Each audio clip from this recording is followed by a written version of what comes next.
વંદે માતરમ.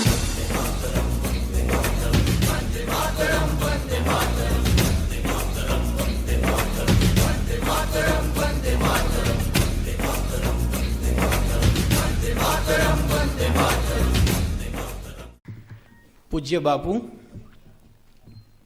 શ્રદ્ધેય આરીફભાઈ, શ્રદ્ધેય ગુણવંતભાઈ અને આપણે સૌ આજના આ દિવ્ય માહોલમાં આપ સૌનું હું હાર્દિક સ્વાગત કરું છું. મેસ્લોનો એક સિદ્ધાંત છે કે જો તમારા ટૂલ બોક્સમાં હથોડી સિવાય કોઈ હથિયાર નહીં હોય તો તમને બધી જ સમસ્યાઓ ખીલ્લી જેવી દેખાશે. ખરા સેક્યુલર પાસે ટૂલ બોક્સ નથી હોતું, ફૂલ બોક્સ હોય છે, ફૂલછાબ હોય છે, અને એ ફૂલછાબમાં હથોડી નથી હોતી. કવિ રમેશ પારેખ કહે છે એમ, પુષ્પ સમી હું દૃષ્ટિ ફેંકું અને મને ગજરો મળે ઉત્તરમાં. આજનો કાર્યક્રમ સૌ તરફ પુષ્પ તરી એક દૃષ્ટિ ફેંકવાનો કાર્યક્રમ છે અને અપેક્ષા એ છે કે સામેથી એક આખો ગજરો આપણી પાસે આવીને મળશે. આજનો કાર્યક્રમ દિવ્ય પ્રસંગ છે. આપણને આશ્ચર્ય થાય કે દિવ્યતાને અને આજના કાર્યક્રમને કેમ સાંકળી હશે. આજનો કાર્યક્રમ દિવ્ય પ્રસંગ છે કારણ કે રાજકોટની ધરતી પર, રાજકોટના ઇતિહાસમાં ક્યારેય ન યોજાયો હોય એવો એક ચિર સ્મરણીય માહોલ અહીં સર્જાયો છે. કાર્યક્રમના આજના આયોજનમાં મંચ પર સંત મધ્યમાં છે અને સંતની બંને બાજુએ વસંત છે.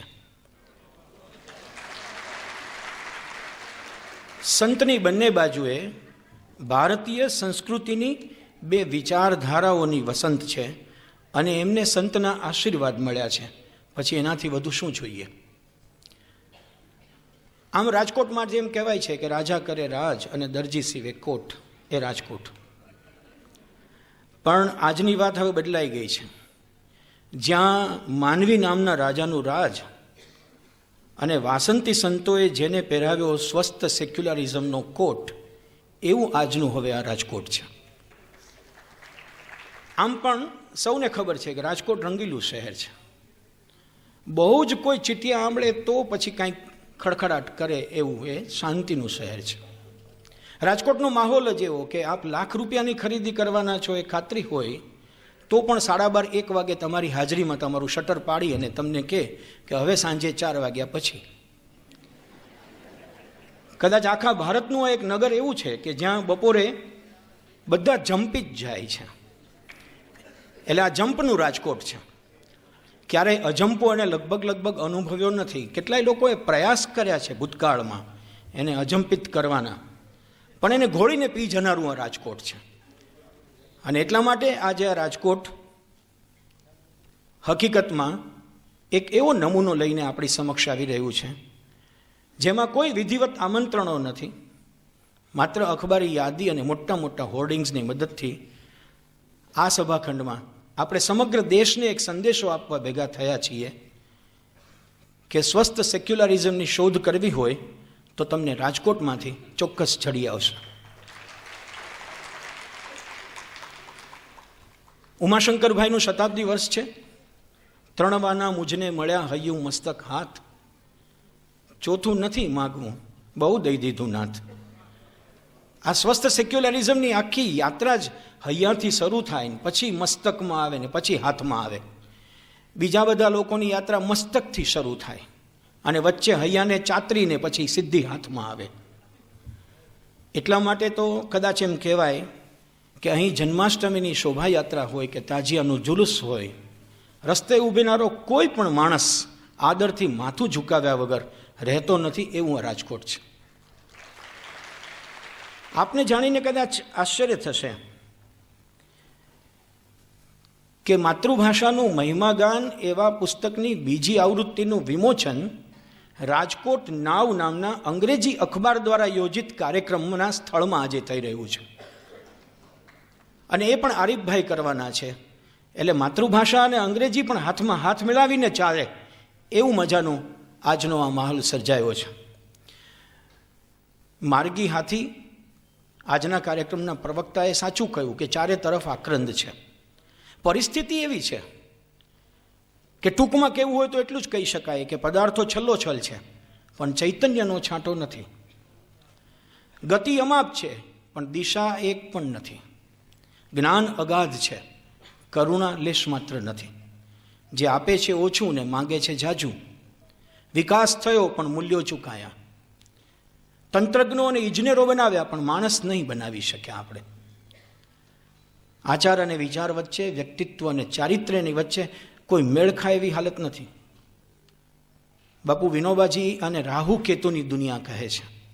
રાહુ એટલે માથું અને કેતુ એટલે ધડ. વિનોબાજી કહે છે કે એક બાજુ માથું માથું લડે છે અને બીજી બાજુ ધડ ધડ લડે છે. કદાચ આજનો કાર્યક્રમ એ હકીકતમાં ધડની ઉપર માથાને ફરીવાર બેસાડી દેવાનો એક કાર્યક્રમ છે. વિચાર વલણું પ્રકાશનનો એક મુદ્રાલેખ છે, નહીં માનવીથી અદકેરું કોઈ. આજે આપણે એ જ કહેવા ભેગા થયા છીએ કે મારો ધર્મ, મારો સંપ્રદાય એ પછી છે. પહેલાં માણસ છે, એનો જીવ છે, એના પ્રત્યેની કરુણા છે, એના પ્રત્યેની લાગણી છે. એટલી સમજ મને પરવરદિગાર દે, સુખ જ્યારે જ્યાં મળે સૌના વિચાર દે. આ સૌના વિચાર કરવાનો એક માહોલ આજે આપણી વચ્ચે સર્જાયો છે. નિદા ફાઝલી બહુ સુંદર રીતે કહે છે, મિત્રો, ઘર સે મસ્જિદ હૈ બહોત દૂર. આરિફભાઈ, घर से मस्जिद है बहुत दूर, चलो यूं कर लें किसी रोते हुए बच्चे को हंसाया जाए. ફરિયાદ તો આપણને પણ છે મંદિરો આલિશાન સામે અને મસ્જિદોની સામે, બની રહેલા મોટા મોટા માહોલોની સામે. હૈયા તો આપણા પણ એમ કહે છે કે માણસને ભૂલીને આ સ્થાનકોમાં ક્યાં પડ્યા આપણે. પણ એ જે ફરિયાદ છે એમાં ન પડીને એક એવી વાત આજે આપણે જાણવા અહીં ભેગા થયા છીએ કે જેમાંથી આપણને આવતીકાલનો રસ્તો બોલે. બચ્ચા બોલા દેખ કર મસ્જિદ આલીશાન, खुदा तेरे एक को इतना बड़ा मकान.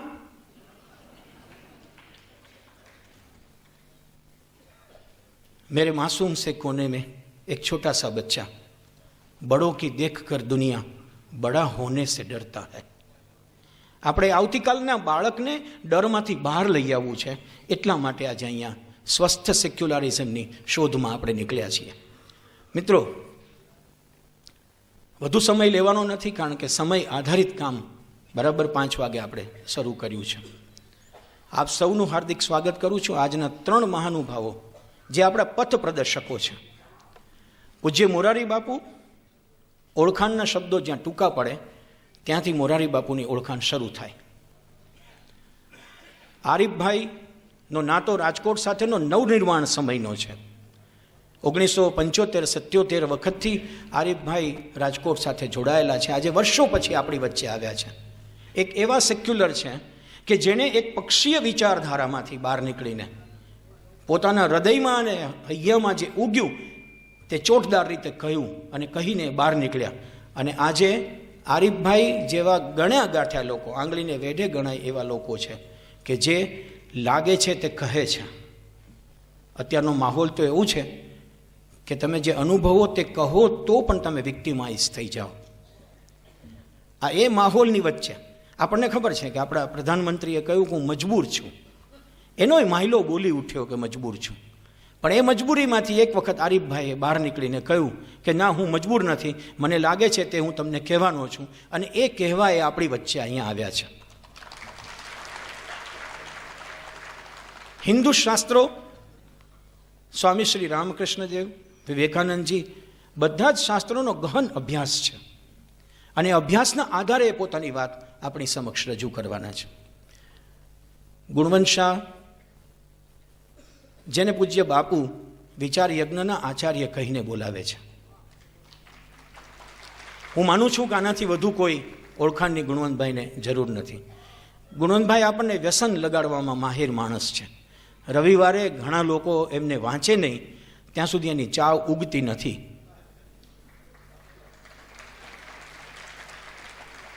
કચ્છના એક આડેસર ગામમાં બાપુ એક આચાર્ય મુકેશ દાવડા એનું નામ, અને મુકેશ દાવડાએ એમ કહ્યું કે મારે રવિવારે ગુણવંતભાઈનો લેખ વાંચવો જ પડે, ન વાંચું તો હું ઝડપાઈ જાઉં. એટલે એમને પૂછ્યું કેમ ઝડપાઈ જાઉં?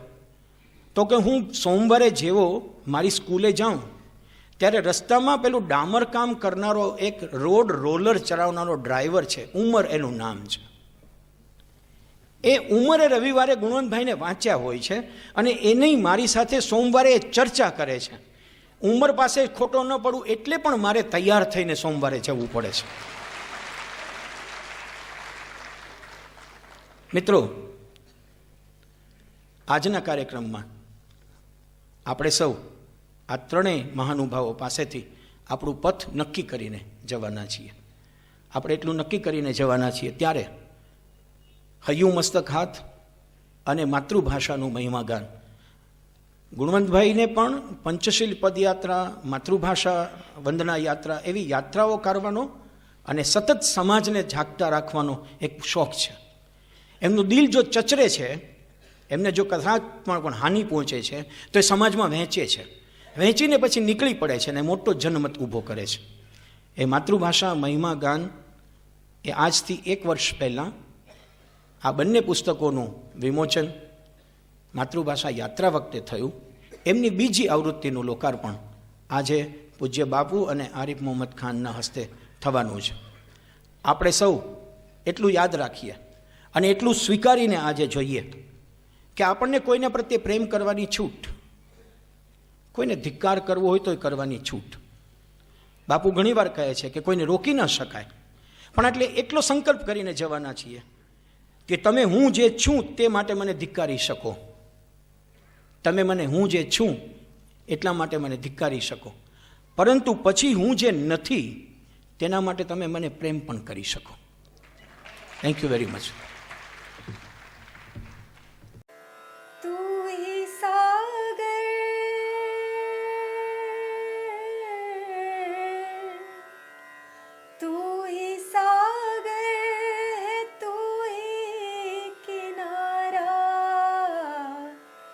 ढूंढता है तो किसका सहारा, ढूंढता है तो किसका सहारा.